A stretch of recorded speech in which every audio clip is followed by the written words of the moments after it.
think this is called the Big Dog Challenge. What is up, guys? Tournament coverage. We're back. We got a B tier today. It's Saturday, 2 rounds, Saturday and Sunday tee times. It's like 3 o'clock right now. We tee off at 3:18, which is weird.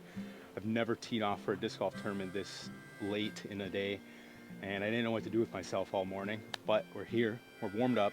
Putt's feeling nice. Threw some shots into a net. I don't know. We'll see. But yeah, we got Paula on the cam today, so excited for that. Hopefully she gets some sick shots. But we're gonna hop in the booth. Wish me luck. I'll talk to you later. There's 3 keys to disc golf: driving, approaching, and putting. You need all 3 to do this disc sport. All right, what is up, guys? We are back. Another tournament for you. We got hole number 1 here. Got my Glow DD1 in hand. I think this hole's like 450. A nice smasher to start. Pretty solid line. A touch more turn would have been nice. But I like having a long hole like this to start. You kind of get to open up and let the body, I don't know, kind of shake some of the nerves, I guess. I think I hit off a tree and kicked left because I thought I was closer than that. Pretty much just a little layup. Hole number 2. We got Stable Broadbird in hand. You're going to see some gusts out there today. There was definitely some calm spots, but the wind is a factor. Little forehand, side hand slinger. I like it. Step up. I kind of know at this, like, this is the putt that's going to set the pace. And we ching it. Sitting 1 under par through 2. We like it. We like it. Up here, we got a par 4. Kind of a dangerous tee shot with the bunker, the green OB. But it is a relatively simple par 4. Let's do something. You kind of hear me saying all sorts of things. At first, I want to get up. Then I'm like, get down because you ain't getting over the bunker. And then got the little A3 chip shot here. Ooh, that's kind of sick. And fun fact, guys, I am officially a 1-finger forehand upshot guy.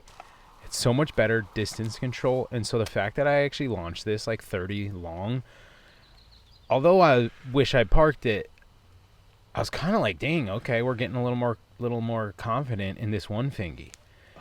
And we just fluffed the putt. Overall today, guys, we had a great card. It was super fun. So definitely some like just some good energy, you know. Now this hole, it's an absolute beauty. I wish it filmed better, but under the trees it's literally black. But I got my flippy DD1 here, and the wind is swirling out there, which is, I don't know, it's making me question my shot a little bit. And I really liked my line that kind of left, hoping it drifts to the right, but I just never gave it the height to actually, you know, get up to the pin and continue to turn. But was still the closest to the pin on this hole, and in my mind, I knew if I could make a putt here, it'd be a big momentum getter, and the release felt really nice. Honestly, we just kind of hung it out. Tap it in. On to the next one. Now this hole, you'll see me here. This is the exact moment when I realized that there's a green in front of the basket, like an OB golf green. I had just seen the previous 2 players kind of fade out left early, and I'm like, that seems like a weird miss. Why are they doing that? And I was like, oh, wait. It's windy. I should stable up. So last second, I go with my stable DD1 instead of my flippy one. And I like the shot. I don't know. I think if I would have went flippy DD1, there's a potential I turn it too much and it's on the green. So we ain't mad at this one. Kind of the good bailout zone. A3. Little chip up. Just fine. Little deep of the basket. And, yeah. I don't know. For me, when you aim at the band, usually you're not hitting the band. You're hitting low, and it's dead center, and I banded it. So that one hurt. I will not lie. That puts us back to an even par. And here we got flippy DD1 This is like a 460 footer around the corner. Probably like the basket's probably slightly uphill from where you tee. And I had never tried the get it there shot, but the whole card went for that before me. And I was like, you know what? That looks kind of fun. I might as well try it as well. And we got ourselves into a decent position here to pick up a really big birdie. So we're testing out a jumper. My jumper's all sorts of wonky. I don't even really know what I'm doing, but it helps me get it there. And decent bit. If it had any flatness to that, I think it has a good chance. Now in this next hole, we had a ripping headwind. Everyone was going like super beefy, it looked like some PD2s and I don't know, just really overstable stuff. And I went Scorp. And I'll be honest, guys, torqued this one. Smashed it. Felt great. Thanks. What was that?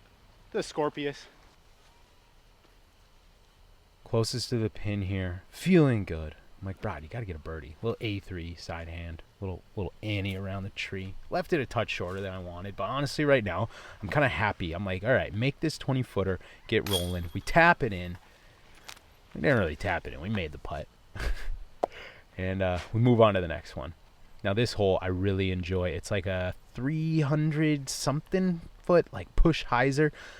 And I had gone Buzz SS in practice and thought that would be the play. But with the wind today, I knew just stabling up to this stable strike was going to be a more committed, better odds to get it there. I thought maybe the headwind would make the Buzz SS basically come up short. And you got to give yourself opportunities, you know. So my card mate had just nailed a putt just outside of where I am. And I said, I probably don't want to get big putted here. And we actually just chinged one, guys. That one felt great. I popped it, and I was like, best feeling putt of the day so far for me right there. Now we pull up to hole number 9. I guess that's 245 right there. And I had actually gone backhand in practice. But I was like, I got to throw a smash forehand 2 holes from now. Let me get one under the belt.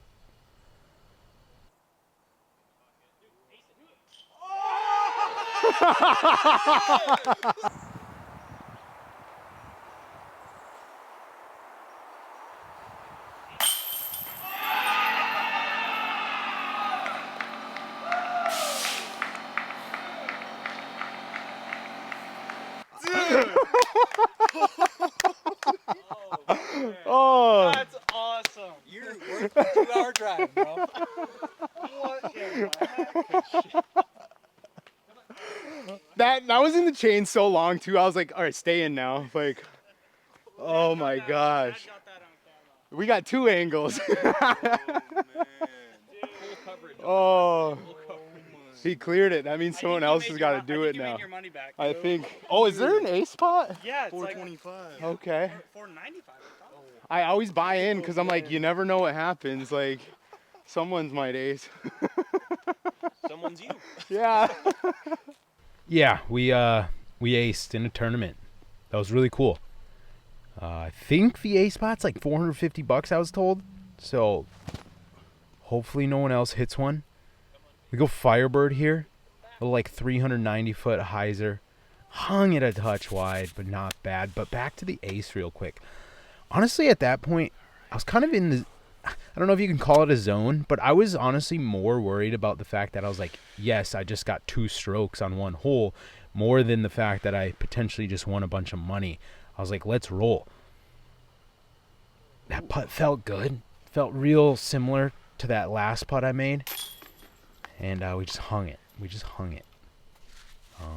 So this is the hole I was preparing for with that ace. We got Scorpius in hand. It's like 550 feet around the corner, but it tucks downhill at the end. And we absolutely smashed this thing. I will not lie. You can kind of see it right through the right side of the trees on the bottom there. Unfortunately, I don't have a destroyer right now that I'm super happy with to like flip and push. So I'm kind of throwing too stable of a disc here to really get me there, and I'm kind of pinched behind the wall here. Second tournament in a row where Broad is doing a full splits, caked up. Not going to hear the end of this one. But we pitch it up there. Not our best effort, and then we do make the putt. Paula missed it, but that's all right. Not saying it was an ugly putt, but no video on this scorecard. That's for sure. Nice little wooded hole. I like this golf course because there's a few little wooded holes tucked off. I go PX3 and missed my line by a touch, but it snuck through. Right here is kind of where I'm like, you know, we gotta get rolling. We gotta get rolling here. We can't stop. You're hanging them, dude. We caged it. Yeah, I don't know, guys. I don't know. Little buzzy test shot here. I love this one. And take my stable guy. Shout out EMAC. Gave me this one. And little do I know, I didn't know those trees were there. Off the tee pad, I couldn't see them. I didn't even see that one. And I thought I pretty much peered it. I thought I pulled it a little right, but I thought I was down there. Throw a little A3 up and around the trees. Oh my. So the tree I hit was, it's like 2 feet away from the basket. It was, a pretty solid upshot. And I ended up rolling just inside like 40 feet with, it looks like I can see the full basket here. I got about half the basket. Not my best effort, but I don't know. To take a bogey on this one, it didn't feel good. So here's a hole where you're going to notice, this is where I'm really running into some grip issues later in the round. I'm going Firebird here. And with the fan grip work I've been doing on my drivers lately, when I have good grip, they feel great. And I can't seem to get... Basically, the tournament nerves are seeming to make go further. my hands, whatever it is, I can't seem to get the same grip that my hands get on like casual rounds. I don't know. It's weird. And we pitch out of the woods there. Wasn't great. And this is just a scared putt, guys. It's obviously, it doesn't look as downhill as it is in person. It was a downhill putt and I was scared to miss it. So I put it into the ground. I'll admit it. We tap in for another bogey, 2 bogeys in a row, which is just dumb. Just bad golf on that hole, really. Uncommitted tee shot, uncommitted upshot, uncommitted putt results in that. And here you see I got a little chalk bag in hand, which I don't typically use. And I don't know, and I don't want this to be like excuses. I'm clearly not throwing like the best shots, but something when I get into tournaments, the way my hands get a little sweaty, I can't get good grip. So another par. Now on this hole, usually I would go like a conservative play. This is like a 600 footer maybe, par 4. But I'm like, you know what? I'm kind of letting some anger out on this one. I'll be honest. I take my Scorpius, crush it. It was a beautiful flight.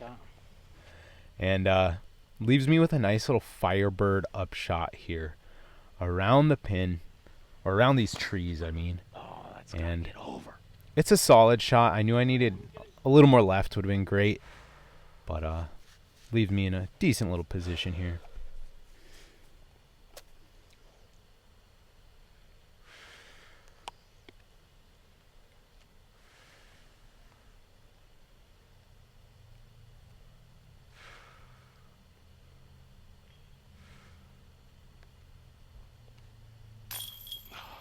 Yeah. I don't know. We committed to that putt. Like, I really did try and drive it in there. I just pulled it a little bit. But you could see I left the full routine in there. And today, I really was happy with how I was taking my time on the greens. Unfortunately, it just didn't really result in much positive benefit overall. And obviously, we're still figuring things out. We got like a 390-footer there. Take my red Firebird. And, yeah, we got a couple holes left. And Oh my God, bro! Just put it in the basket. Yeah. Dude. It's not that hard. took my time, and I don't know, man. As much as I'm trying to tell myself before the rounds that birdies are more important than maybe getting bogeys, and you can't be scared of the misses, and you gotta score. When the moment comes, my mind just isn't letting me throw freely. It isn't letting me just like put the putts in the air and fly into the basket, and it's frustrating, guys. And the thing that I think just keeps me coming back to this sport is that I know I can play well, and I know I can succeed, and I know I have a high ceiling, and man, do I want it. But we're trying to figure it out. We're trying to learn how to play in tournaments. It's a skill itself, playing in tournaments, and we're trying to figure it out, you know. And we're gonna take you guys along for the ride. So I don't know. We got round 2 tomorrow. I'm looking forward to it. Looking to make improvements. Looking to go out there and have some fun. It's disc golf. All right, y'all. Well, another tournament round. I got a freaking ace, but after the round, I think I realized after I aced, I don't know if I got another birdie. You obviously heard the feedback throughout this round, but I don't know. Disc golf's so easy sometimes, but then it's actually just hard when it matters. So we need more birdies. Story of my life. Can throw the disc. If I could make a putt, we'd be sitting, you know, top of the pack, near the top. I don't know. Also, I don't need a single one of you to give me putting advice in the comments. But thanks for watching. We'll see you in the next one. We'll see you tomorrow. Creator of Frisbee Club, motherfuckers. The man, the myth. And right here, I have a frisbee bag. It holds all my frisbees, the ones I like.